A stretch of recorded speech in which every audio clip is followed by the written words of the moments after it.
Hi, boys and girls. Welcome to Straight to the Point Walkthroughs with mirkgames.com. In this video, I will be playing Clash of Skulls and explaining how to play the game. You can find it and play it for free on mirkgames.com, of course. Now, starting with a few vital stuff. Usually, I'm going to start playing the game, but right now, I just want to know what each and every character do. That's important because otherwise, you won't be understanding what's happening. So, this is a game which is basically a game where you have cards and you choose what card to play, and the game will visualize the fight between different card types. So going through them, there are 5 or 6, 7 cards at maximum, so nothing too complicated. That's the archer. You can say I've upgraded this archer to max level. This guy can shoot from a great distance. You can see the fire rate is high, so it's a good guy, to cover up whoever is your melee fighter. This is the bomber. The bomber, basically almost the same thing as the archer, except he's throwing bombs, and whenever there are a few players, a few other cards at the same spot, the bomber will damage them all at once, which is a great advantage. We have the witch, which in my humble opinion is a horrible card. It has no health, no structure damage, almost no armor damage, just some fire rate. It sucks. Okay, honestly, it sucks. The warrior is a melee type of card, type of fighter. I'm going to update my warrior now, and he'll be at max level. What it does is it goes obviously and fights at a melee distance. The Hog Rider, a very fast card, goes. It's much, probably 3 times faster than the rest of the cards, and its hit is rather dangerous. It produces a lot of damage, and also the health is very low, so could be easily killed. I'm going to upgrade mine here. The ram, those two guys carrying a ramming pencil, if you ask me. They have a very high health rate, and their only purpose is to go to the enemy's base and try to destroy it. So they won't stop to fight with anyone else, they'll just go straight to the enemy's base. The dragon, one of the strongest units in this game. You can see what it's all about. Good health, good fire rate, armor damage is good. It's not a melee unit, it has some range, but not that much of a range. And to have the Yeti, which is the biggest, strongest, the best unit in this game. It has a great health rate, it has great damage rate as well, and it's really hard to kill. When you upgrade it to level 3, now in this profile I haven't played too much, so I haven't upgraded everything, you will get maximum health out of it. I think that was enough of a brief.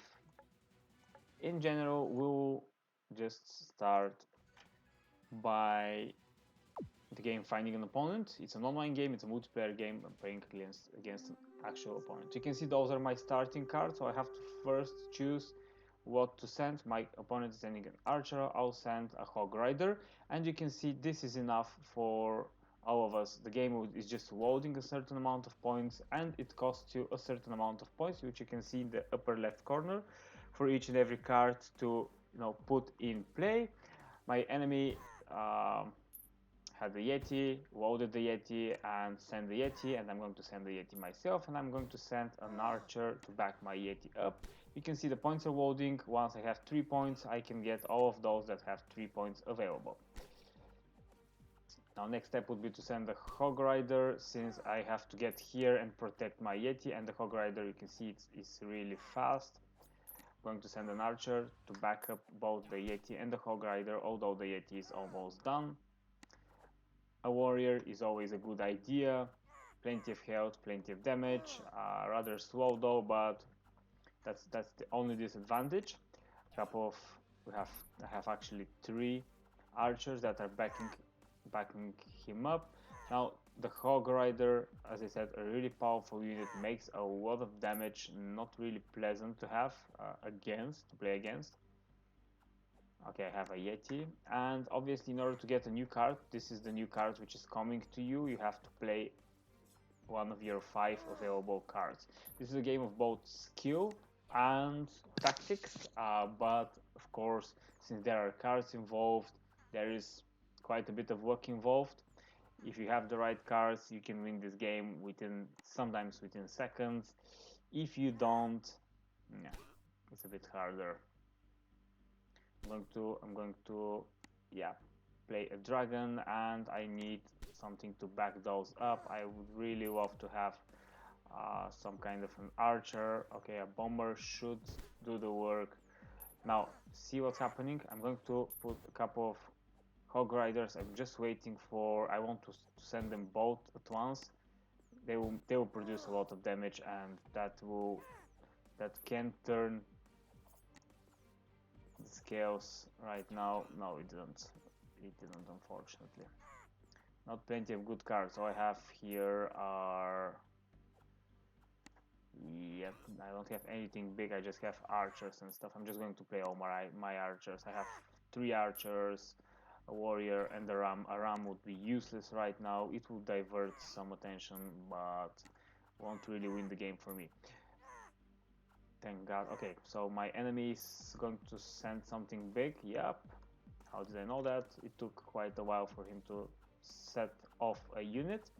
So what I'm going to do, I'm waiting for everything to load. I'm going to send this, and then I'm going to send a warrior to help kill the Yeti, and then I'll be waiting for my own Yeti. There we go, because I have a card with a Yeti, an archer to back the Yeti from behind, and a hog rider to go and help the Yeti at a melee distance. And then a warrior is my next, actually a dragon would be my next choice. See, the ram is just passing over the rest of the units and going straight towards my base.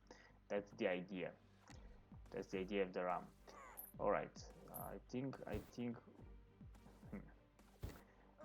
second dragon. Oh, something very important which I forgot. You can see how many skulls are there on top of a unit. That means that the unit has upgraded. For example, my dragon has level 1 upgrade. This bomber has level 3 upgrade. That's what it means essentially. In this game, I'm allowing myself to be a bit slower than usual, just so I can explain stuff to you. Thankfully, my opponent is not really good, so I'm managing to survive. If it was a good opponent, taking so much time to let your units go fight would usually cost you the game, just so you know. Alright, a Yeti in my cards. This is good. Hopefully I can get a Yeti and a ram. I think that would be ideal.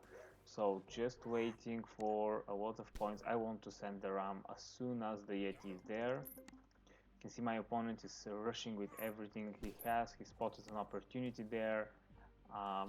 I wouldn't say that was much of an opportunity, but he thought it is, as I told you. See, my ram is going straight for the enemy's base. I'm going to send off another ram, and I'm going to back up those guys, the front lines, with some ranged shooters. Unfortunately, oh, finally I have a couple of hog riders. See what the ram is doing? Well, didn't exactly manage to go to reach the base per se, but anyway, still you saw what happened. You get the idea. That's what's important in this video. I'm going to use my Yeti card as soon as it loads. Yep, it loaded, and here we go. A bomber and a witch. A witch, as I told you, it's definitely not my favorite card, but you have to use those in order to get new cards, and that's what I did. Okay, finally there is a dragon here in my cards.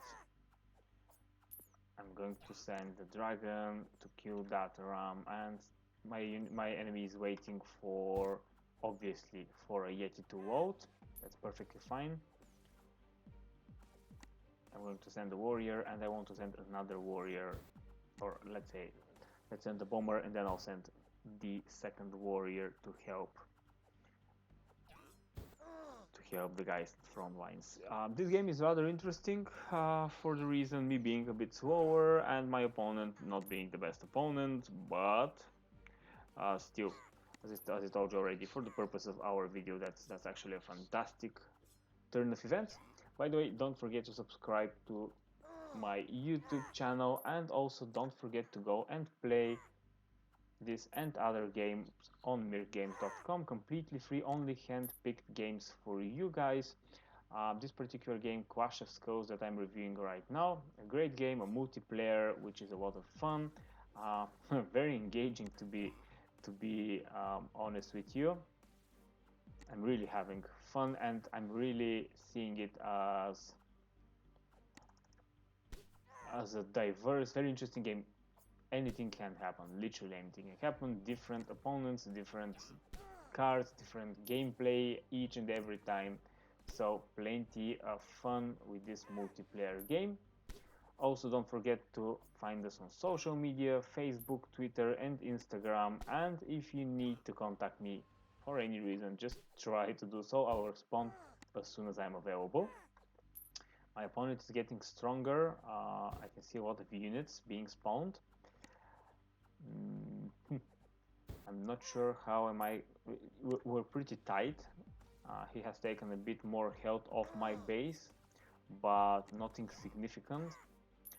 So our tactics are very close, and I have 3 rams and an archer. That's not good. I have to immediately remove at least a couple of my rams, and now a yeti is going to spawn. That's my guess. Yeah, I'm going to send the second ram,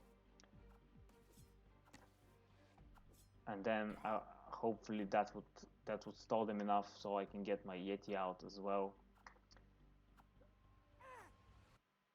I think it will. I think I've managed to pull this through because I was in a risky situation and didn't have a lot of good cards. Now my archer is out, a bomber, an archer, and the yeti out there, and you can see, obviously you probably saw that already, but whenever the fight is on your side of the map, the tower, the base is helping as well. Whenever units get really close to it, it starts shooting arrows. There are some protectors, some archers on top of the towers. Okay, a couple of those would be really vital now. I think that may be a game changer. Let's see what happens, because I have plenty of... No, not really, not going to be a game changer, but ease the situation a bit. A dragon here, a witch, a warrior would be my next choice, my next card of choice.